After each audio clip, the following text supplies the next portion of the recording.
Good morning everyone. तो अभी बज रहा है 6:30 बजे और आज मेरी नींद जल्दी हो गई थी। कुछ मेरा काम था, मतलब रात भर अगर हमें कोई काम रहता है ना तो नींद भी नहीं लगती है और फिर जल्दी भी मॉर्निंग में खुल जाती है बिना अलार्म के। तो आज मैं उठ गई हूँ 6:30 बजे और बाहर का नज़ारा आप देखिए। तो रात भर बहुत आंधी तूफान चला है, बहुत सारी हवा चली है। तो उससे क्या हुआ है कि बालकनी में मिट्टी आकर धूल आकर जम गई है। तो सबसे पहले मैं उठकर यहाँ पर मैंने ब्रश व्रश कर लिया है, हाथ मुँह धो लिया है। उसके बाद मैं यहाँ पर आकर बालकनी धोने लगी हूँ। सबसे पहले मुझे ये गंदगी रहती है ना तो वो पैरों से अंदर में जाएगी, बच्चे उठ जाएंगे या ये उठ जाएंगे, बालकनी में जाएंगे तो घर में भी आता है। इसलिए मैंने क्या किया कि सबसे पहले आकर बालकनी धो दिया है। और अब मैं आ गई हूँ तो मैंने साथ में जब मैं बालकनी धो रही थी तभी मैंने कपड़े भी धुलने के लिए मशीन लगा दी थी। कपड़े धोने के बाद नॉर्मल जो डेली रूटीन होता है झाड़ू पोछा वो मैंने कर दिया है। उसके बाद मैं नहाने चली गई थी तो मैं नहाकर रेडी हो गई हूँ और आ गई हूँ किचन में। तो अब मैं जा रही हूँ सबसे पहले दूध उठाने के लिए। तो हमारे वहाँ ये है कि नाइट में ये ऑर्डर दे देते हैं। तो हम लोग बाहर एक बैग टांग देते हैं तो उस बैग के अंदर मॉर्निंग में 5:30-6 बजे आकर जो भी बंदा है वो दूध डालकर चला जाता है बैग के अंदर। तो वो बैग मैं उठा लाई हूँ। तो सबसे पहले मैं दूध उबालने के लिए रख दूंगी और साथ में मैंने रात को चने भिगो दिए थे, जो मटर होते हैं ना उन्हें भिगो दिया था, तो उसे झटपट उबालने के लिए रख दूंगी। तो खाने का तो नॉर्मल जो खाना बनता है वो लंच में मैं टिफ़िन में तरुण को दे दूंगी, लेकिन बीच बीच में जो मेरे काम हैं वो मैं सारे करते जाऊंगी। तो यहाँ पर मैं सबसे पहले दूध उबालने के लिए रख देती हूँ क्योंकि दूध ख़राब हो जाएगा, गर्मी का भी टाइम है। तो यहाँ पर देखिए इस तरीके से हमारा दूध आता है, एक पॉलीथीन के अंदर पैक होकर दूध आता है इस तरीके से। तो नित्या नव्या के लिए हम काऊ मिल्क लेते हैं और अपने लिए हम नॉर्मल जो अमूल का टोंड आता है वही दूध यूज़ कर लेते हैं। तो यहाँ पर बाकी में तरुण ने यहाँ पर पनीर और छाछ भी मंगाया हुआ है तो मैंने इसे फ्रिज के अंदर रख दिया है क्योंकि पनीर और अभी छाछ का काम नहीं है। तो ये जब तक ठंडे हो जाएंगे। तो यहाँ पर मैंने फ्रीज़ बंद करके अब मैं वापस से अपना काम स्टार्ट कर रही हूँ। तो सबसे पहले दूध उबालने के लिए मैंने ये जो रात को बर्तन मांज के रखे थे, स्टैंड पर ही रखे हुए थे, उन्हें नीचे रख दिया है। आपको पता ही है मेरा किचन कितना छोटा सा है और इसी छोटे किचन में मुझे मैनेज करना होता है। मतलब अगर कोई चीज़ अगर हम ऊपर काम कर रहे हैं तो ऊपर अगर कोई सामान रखा है तो हमें नीचे रखना होता है। तो पहले मैं सारे किचन यहाँ से खाली कर देती हूँ, स्टैंड खाली कर देती हूँ। पास में ही बेसिन है और बहुत छोटी सी जगह है मुझे चपाती या और एक्स्ट्रा काम करने के लिए, तो ऐसे में मुझे मैनेज करना होता है। तो यहाँ पे देखिए मैंने दूध निकाल दिया है। सबसे पहले नित्या नव्या का डब्बे के अंदर मैं अलग से उबालती हूँ और हम लोगों का दूध मैं जो है भगोनी के अंदर उबाल देती हूँ। आज मौसम भी बड़ा ऐसा ही है क्योंकि रात भर आंधी तूफान हवा चली है। तो आज थोड़ा सा मॉर्निंग में मौसम बादल जैसा हो रहा है जिसके कारण देखिए मैं वीडियो भी बना रही हूँ। तो आज किचन की खिड़की में से भी उतना साफ नहीं क्लियर दिख पा रहा है। आपको मैं कहीं पे क्लियर दिखूंगी, कहीं पर अंधेरा हो जाएगा, तो ये बाहर के उजाले के कारण है। और अभी मैंने घर पे कोई लाइट नहीं जलाई है क्योंकि किचन की खिड़की से ही इतना उजाला आ जाता है कि मुझे लाइट नहीं जलाना पड़ती है। तो अब मैंने किचन में दूध उबालने के लिए रख दिया है और यहाँ पर मैंने एक तपेली के अंदर पानी भी डाल कर रखा है उबालने के लिए क्योंकि किचन के जो दोनों किचन टॉवल हैं वो बहुत ही गंदे हो गए हैं, तो उन्हें भी मुझे साफ़ करना है। तो जब तक पानी उबलेगा मैं बच्चों को देख लेती हूँ। तो आज चली गई है लाइट और मॉर्निंग में लाइट जाने के कारण नव्या की नींद को डिस्टर्ब हुई तो वो आ गई है हॉल के अंदर और सोफ़े पर आकर सो गई है। तो मैं नित्या को भी चेक कर लेती एक बार क्योंकि कई बार बच्चे रोते रहते हैं और हम अपने काम में लगे रहते हैं। तो ये भी उठ चुके हैं और ये अपना ऑफिस जाने के लिए रेडी होकर निकल गए हैं और मैंने इन्हें लंच भी बना कर दे दिया है। तो मेरे जो बाकी के काम हैं जब तक दोनों सो रही हैं तब तक मैं निपटा लेती हूँ। तो इधर पानी भी गर्म हो गया है तो किचन टॉवल धो लेते हैं सबसे पहले।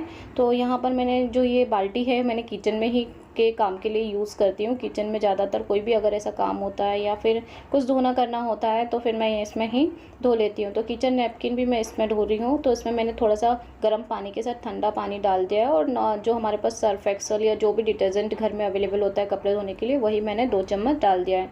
अब इस गर्म पानी में मैं इस तरीके से जो किचन नैपकिन है ना बहुत चिकटे हो रहे थे, मतलब बहुत चिकट हो गया था। हम फर्श पे कोई भी गिर जाता, खाना गिर जाता तो हम तुरंत उससे साफ़ कर देते तो बहुत ही चिकटे हो जाते हैं। तो मैंने गर्म पानी में भिगो कर रख दिया है और इधर मैं आपको अपना लंच दिखा देती हूँ क्योंकि तरुण को मैंने यही लंच में बना कर दिया है। तो ये है जो सूखे मटर होते हैं ना रात को भिगो कर मैंने रख दिए थे, उसी की मैंने सब्जी बना दी है, चावल बनाए हैं और अपने लिए 2-3 चपाती सेक ली, तो वो चपाती है। तो मैंने ये वीडियो शूट नहीं किया क्योंकि वही नॉर्मल जो हमारा डेली रूटीन में लंच खाना होता है वही मैंने आज बनाया। स्पेशल डिश कुछ भी नहीं है क्योंकि मॉर्निंग में इतना टाइम नहीं होता है और ये मेरे पास रात को करेले और हरी मिर्ची ले आए थे, तो वो रखा हुआ था, तो वो मैंने रात को धोकर रख दिया था, तो ये अच्छे से सूख गए हैं। तो मैं एक किचन नैपकिन के अंदर मिर्चियों को बांध कर रख दूँगी फ्रिज में, इससे ये 10 से 15 दिन तक बिल्कुल भी ख़राब नहीं होंगी। और करेले को हम 1-2 दिन में बना लेंगे, इसलिए मैं इसे कंटेनर, कोई भी कंटेनर होता है ना, उसके अंदर डालकर इस तरीके से रख देती हूँ। तो आसानी से हमारे पास अगर सब्जियाँ धुली हुई रहती हैं तो सुबह मॉर्निंग में लंच बनाना रहता है तो झटपट बनाकर तैयार कर लेते हैं। और कुछ मिर्चियाँ मुझे लग रही थी कि पकी हुई हैं, तो वो पकी हुई मिर्चियों को मैंने अलग से निकाल दिया है, ताकि उसे मैं अभी रेगुलर में यूज़ कर लूँगी। ज़्यादा दिन अगर रखे रहेंगी तो ख़राब हो जाएंगी। तो यहाँ पे मैंने फ्रिज के अंदर देखिए सब सामान रख दिया है, और जो मैंने सब्जियाँ धोई थी वो भी मैंने इसके अंदर रख दिए हैं। अभी मुझे फ्रिज में दिख गया है करी पत्ता, तो ये जब सब्जी मंडी गए थे तो वहाँ से करी पत्ता ले आए थे, और मुझे टाइम नहीं मिल पाता है। आप देखते हैं मेरे पास बहुत सारे काम रहते हैं, नित्या नव्या के साथ में, ट्विंस में, बेबी के साथ में घर के भी इतने सारे काम निकल जाते हैं, तो मुझे टाइम नहीं मिल पाता है। तो थोड़े से करी पत्ते देखिए हल्के से ये मुरझा गए हैं, बट अभी भी ग्रीन है और ताज़े फ्रेश भी हैं। बस इनका तो गर्मी के कारण थोड़ा सा ये है, मुरझा गए हैं, तो मैं इन्हें भी निकाल कर साफ़ कर कर आज रख ही देती हूँ, क्योंकि आज मैंने सोच रखा है बहुत सारे काम मुझे करना है, तो वो सारे आज काम निपटा कर रहेंगे। तो ये करी पत्ते में से कुछ जो डंडियाँ निकली हैं और कुछ करी पत्ते मैंने जानबूझकर छोड़ दिए हैं, क्योंकि मैं जब खोपरे का ऑयल बनाऊंगी, तैयार करूंगी, तो उसमें मैं ये करी पत्ता भी डाल दूंगी, तो ये हमारे हेयर के लिए बहुत अच्छा रहेगा, बहुत अच्छा काम करता है। तो ये कंटेनर मेरे पास कुछ बचे हुए थे और कुछ खाली पड़े थे, तो वो मैंने एक कंटेनर लेकर उसके अंदर मैंने करी पत्ता डालकर फ्रीज में रख दिया है। तो ये थोड़े से ताज़े बने रहेंगे, ख़राब नहीं होंगे। आप ऐसे भी रख सकते हैं या फिर खुले भी रख सकते हैं, करी पत्ते सूख जाएंगे बट ख़राब नहीं रहेंगे, कलर भी जो है ग्रीन रहेगा। तो यहाँ पर देखिए अब मैंने दूसरे काम, जो बर्तन रात के मंजे हुए रखे थे वो भी मुझे जमाना था, तो वो मैंने यहाँ पर जमा दिए हैं एक एक करके, क्योंकि मैं सोचती हूँ कि नित्या नव्या उठ जाए उसके पहले मेरे सारे काम निपट जाए तो अच्छा रहे, फिर मैं बच्चों को टाइम दे पाती हूँ। उन्हें ब्रश कराना होता है, उन्हें खिलाना होता है, उनका खाना अलग से बनाना होता है, तो वही सारी चीज़ें मेरे को मैनेज करना होती है। तो मैं उनके सोचती हूँ कि उनके उठने के पहले जल्दी से जल्दी काम निपटा दूँ।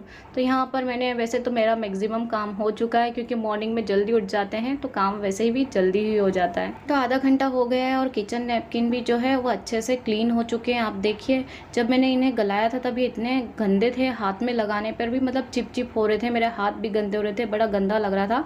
अभी इतने क्लीन हो गए हैं कि मैंने हाथ से भी अच्छे से रगड़ रही हूँ, तो ये हाथ में बिल्कुल भी चिपचिपे नहीं है, और इनका कलर भी देखिए कितना चेंज हो गया है। पहले ये हल्के गंदे से दिख रहे थे और अब ये ब्लू कलर, जिनका रियल कलर है वो कलर में आ गए हैं। तो आप देख सकते हैं कितना गंदा पानी निकला है, मतलब इसके अंदर की सारी गंदगी निकल गई है। तो इस तरीके से अगर आप गर्म पानी में थोड़ा सा सरफ डालकर आप कपड़ों को भिगा देंगे तो ये जो चिकटापन है, जो गंदगी है, वो आराम से निकल जाती है। आपको ना ही कोई मशीन में डालना होगा, ना ही ब्रश चलाना होगा, बिना ब्रश के भी ये बहुत अच्छे से साफ़ हो जाएंगे।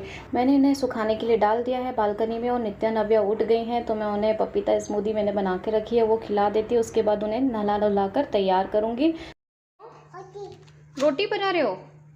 किसके लिए रोटी बना रहे हो? किसके लिए? किसके लिए रोटी बना रहे हो बताओ? ओती बना रहे हो? अरे बाबा रे, किसके लिए रोटी बना रहे हो? हाँ देखिए यहाँ पर दोनों, मैं इनके लिए रोटी बना रही थी। दिन में मैंने लंच में रोटी, पराठा, सब्जी और सैलेड के साथ देती हूँ, दही के साथ, तो वही मैं इनके लिए रोटी बेल रही थी। तो नित्या नव्या, मैं थोड़ा सा फ्रीज खोलने के लिए चली गई, तो यहाँ पर नित्या नव्या बेलन आकर ले ली हैं और रोटी बेलने लगी हैं। लड़कियों में मतलब मैंने देखा है कि बहुत सारी चीज़ें ऐसी होती हैं जो हमें सिखाना नहीं पड़ती हैं, वो हमें देख देख कर बहुत जल्दी चीज़ें सीख जाती हैं, और कुछ तो गॉड भी उन्हें गिफ्ट देता है इस तरह का। तो बेटा आप ये कच्चा आटा खा रहे हो? कच्चा आटा नहीं खाते, रोटी सेक कर खाते हैं। नो, आपके टंग में चिपक जाएगा। No, don't eat now. मम्मा आपको रोटी सेक कर खिलाएगी ना? लाओ, give to mamma, give to mamma. Thank you. Nitya Navya को मैंने खाना खिला दिया है और आज मैंने कुछ कंटेनर मंगाए थे, तो वो कंटेनर में मुझे जो किराना आ चुका है उसे भी डालना था, भरना था। और पुराने कंटेनर कुछ ऐसे हैं जो मैंने हटा दूंगी, या फिर जो सुबह काम करने वाले लोग आते हैं उन्हें मैं दे दूंगी। तो यहाँ पर देखिए नित्या नव्या को मैंने सुला दिया है, 3:30-4 बज गया है, क्योंकि वो लोग खेलती हैं तब तक मैं कोई भी काम नहीं कर पाती हूँ। तो मैंने सोचा कि पहले उन्हें खिला पिलाकर, दूध पिलाकर सुला देती हूँ, उसके बाद मैं ये अकेले रहूँगी तब ये काम कर लूँगी। तो यहाँ पर कुछ पुराने जो कंटेनर थे उन्हें खाली कर कर मैंने नए डब्बों में सामान रख दिया है कि और कुछ किराना मंगाया हुआ था, वो किराना भी मुझे भरना था। तो ये बड़े बड़े डब्बे में मैंने जो एक्स्ट्रा किराना का सामान होता है ना उन्हें डाल कर रखा है, और बाकी का मैंने डब्बों के अंदर भर दिया है। तो देखिए मैंने सारा किराने का सामान भर के रख दिया है, और जितने कंटेनर थे वो मैंने सारे भर दिए, लेकिन 2 कंटेनर मैंने खाली बचा दिए हैं, ताकि अगर कोई भी रस्क, टोस्ट वगैरह या कुकीज़ वगैरह आएगी तो मुझे ये कंटेनर बहुत अच्छे लगे तो मैं उसके अंदर रख दूँगी। तो ये मैंने इस तरीके से बचा लिया, और एक कंटेनर और जो है वो नित्या नव्या खेल रही हैं तो इधर उधर कहीं रख दिया है। तो यहाँ पर मैंने ऊपर की साइड में ये कंटेनर जमा दिए हैं, और ऊपर जो डब्बे रखे हैं वो पुराने डब्बे हैं, तो उसमें मैंने दाल वाल और कुछ चीज़ें भर कर रखी हुई हैं। उसके बाद यहाँ पर भी एक ड्रॉ है, तो ये मैं आपको खोल कर दिखा देती हूँ। मैंने इस तरीके से सारे सामान जमा दिए हैं सारे कंटेनर के अंदर सामान डालकर, और नीचे वही कंटेनर रखे हैं जो मतलब रेगुलर में हमें कुछ सब्जी वगैरह बनाने में रहते हैं, पोहा वगैरह, दलिया, सोयाबीन बड़ी, छोले वगैरह, ऐसी चीज़ें हमने नीचे रखी हैं जो हमें काम में आती हैं ज़्यादातर। और उसके बाद एक ड्रॉज और है मेरा पास, एक ड्रॉ और है यहाँ पर। तो मैंने कुछ जो छोटे छोटे डब्बे जो कम यूज़ में आते हैं ना वो मैंने यहाँ पर पीछे की साइड रख दिए जमा कर, जैसे सौंफ वगैरह है, कलौंजी है, और सेंधा नमक है, इस तरह का जो बहुत सारा सामान होता है, तिल है, तो ये सब्जियों में कम डलते हैं, तो कभी कभार डलते हैं, इसलिए मैंने पीछे उठा कर रख दिया है। और ये छोटी छोटी डब्बियाँ हैं तो नित्या नव्या देख कर क्या फट से उठाकर खेलने लगती हैं या सामान भी फैला देंगी, इसलिए मैंने इस तरीके से काम कर दिया है। तो अभी बज गया है 6:45 और नित्या नव्या भी उठ गई हैं, तो इस समय पे लाइट चली गई है, आप देख सकते हैं। तो अभी थोड़ा सा अंधेरा है, लेकिन बाहर का उजाला है इसलिए इतना लाइट भी दिख रहा है। तो ये जो पुराने कंटेनर थे उसमें से कुछ कंटेनर बड़े बड़े थे और अच्छे थे, तो मैंने उन्हें धोकर साफ़ कर कर रख लिया है, क्योंकि कभी कुछ रखने में काम आ जाएगा। और यहाँ पर मैंने काम करते करते सूजी दही में भिगो कर रखा था, तो रात को मैं बनाने वाली हूँ अप्पम, क्योंकि अब मैं बहुत थक गई हूँ और हिम्मत नहीं है कुछ भी काम करने का, तो इसलिए मैंने डिनर के लिए पहले से तैयारी कर ली है। और नित्या नव्या के लिए भी अब मैं कुछ बनाकर खिलाती हूँ। तो फिर मिलती हूँ नेक्स्ट वीडियो में।